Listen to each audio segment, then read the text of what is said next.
Well, good morning. Welcome to Integrative Preparedness. I'm Steve Smith, and how are you all today? Hope you all had a good Thanksgiving. We did. I've been sick as a dog for a few days, so I apologize for any coughing or clearing my throat that I do. I'll try to keep it to a minimum. But before I get out here and work today, I wanted to shoot this one because a couple of things came up that kind of drove me to this. I was writing a scene in the new book last night, and excuse me, had to take a cough stop. I was writing a scene in the new book about, the scene was about true evil, and it reminded me of a question that I'd received from one of the Stonemont level patrons over on Patreon. So those two kind of came together, and it made me think, okay, this is going to get old if I have to do it very often. It made me think, those two coming together, kind of synchronistic, that they asked me about evil, how to deal with evil in SHTF. That's a good question. Most people have not come face to face with evil. We have to understand what evil is. Evil is a spiritual dimension that drives physical actions. So it is not the physical actions themselves. And I think many times people don't really understand this, and that's good. You know, if there are some of you out there who have an understanding of this from personal experience.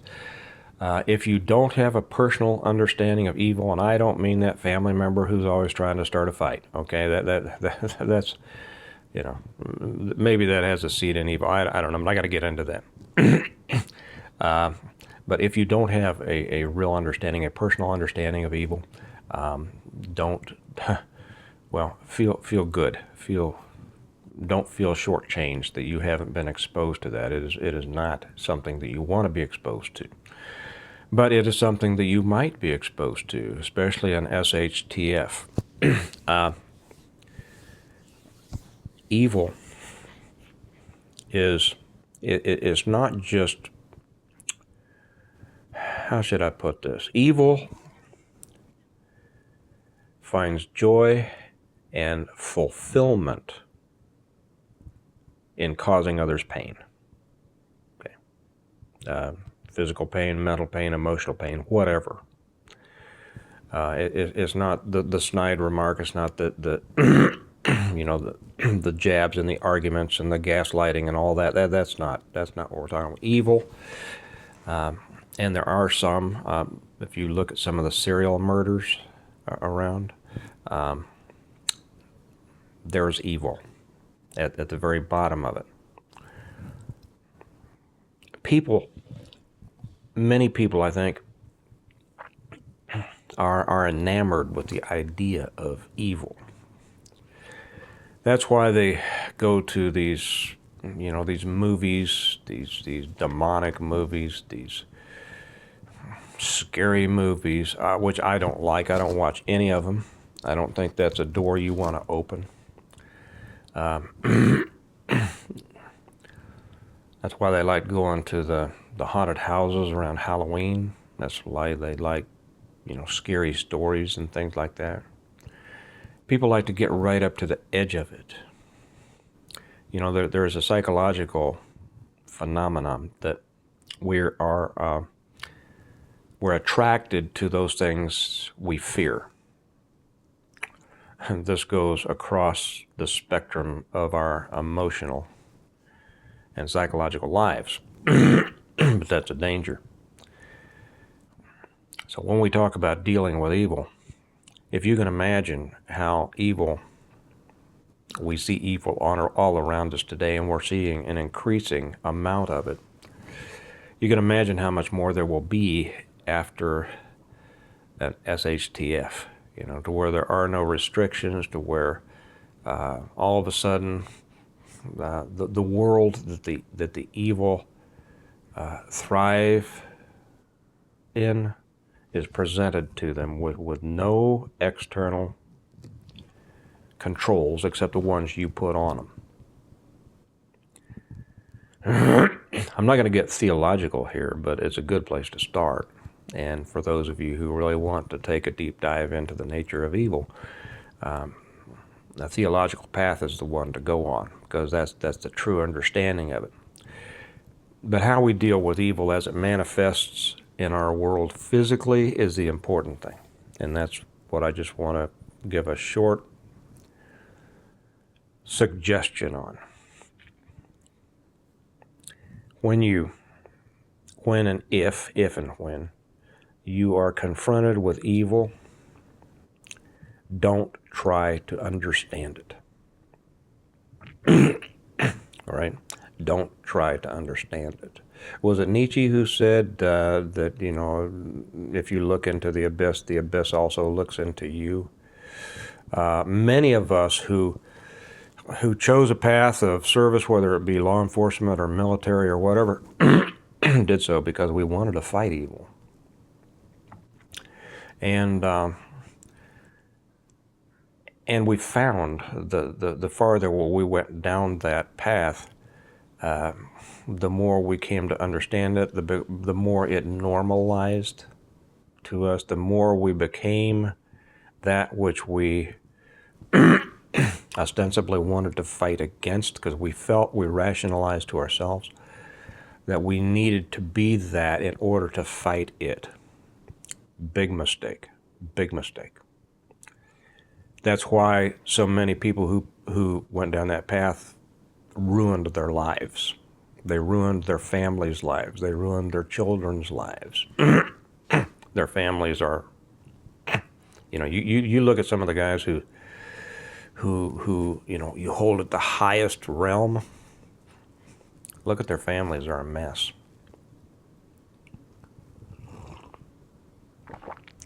And there's another saying, and I don't remember. Maybe it was Nietzsche that said this. I don't know. I'm sick. But be careful when fighting the monster. You don't become the monster. That's the thing. So when you are confronted with evil, first off, you have to be able to recognize it. And most people in our society today won't. They can't. You know, I'm surprised that the nomenclature of today's language minimizes so much. You know, I've seen just horrible things that people have done to others, and other people will call it rude. And I think, what in the world? Rude?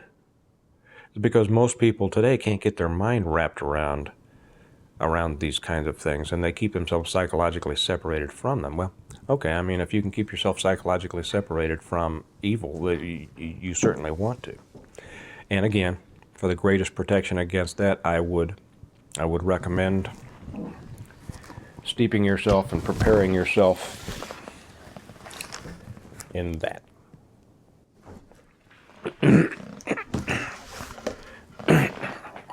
When you're confronted with evil, it's important that you recognize it. It's important that you recognize it immediately and for what it is. That you don't try to understand it. Hey, buddy, come on in. I'm just shooting a video about evil. You might have something to add to this. And Mark just walked in. Mark came over, even though he knows I'm sick, and anyway, we're going to go try to put some Christmas lights up. Anyway, when you're confronted with evil, don't try to understand it. Hopefully, you'll recognize it. You have to recognize it immediately and completely. You can't try to explain it away.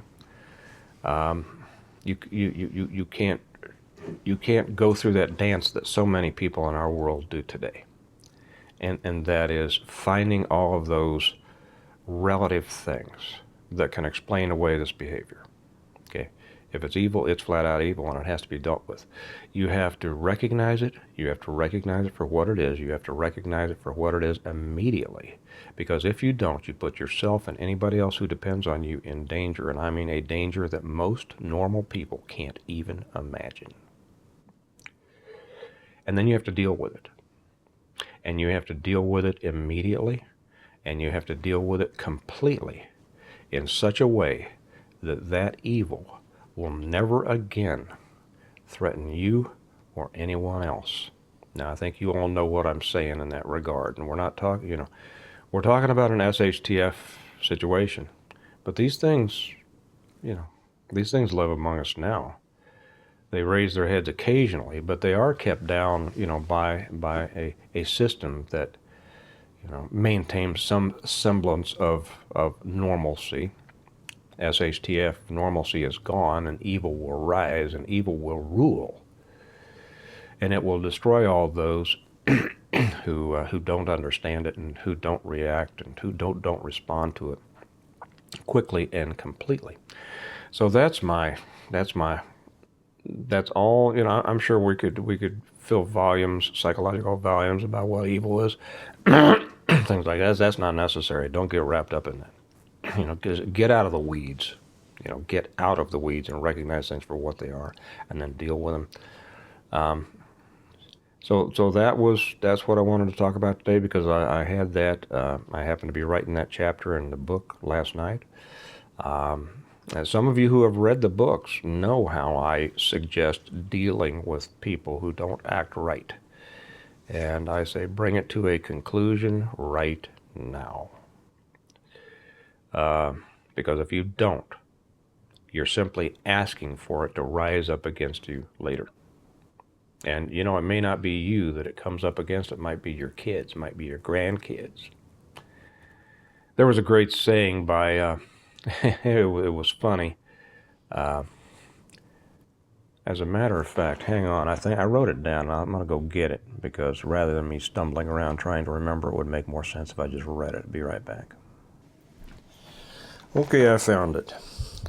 I saw this.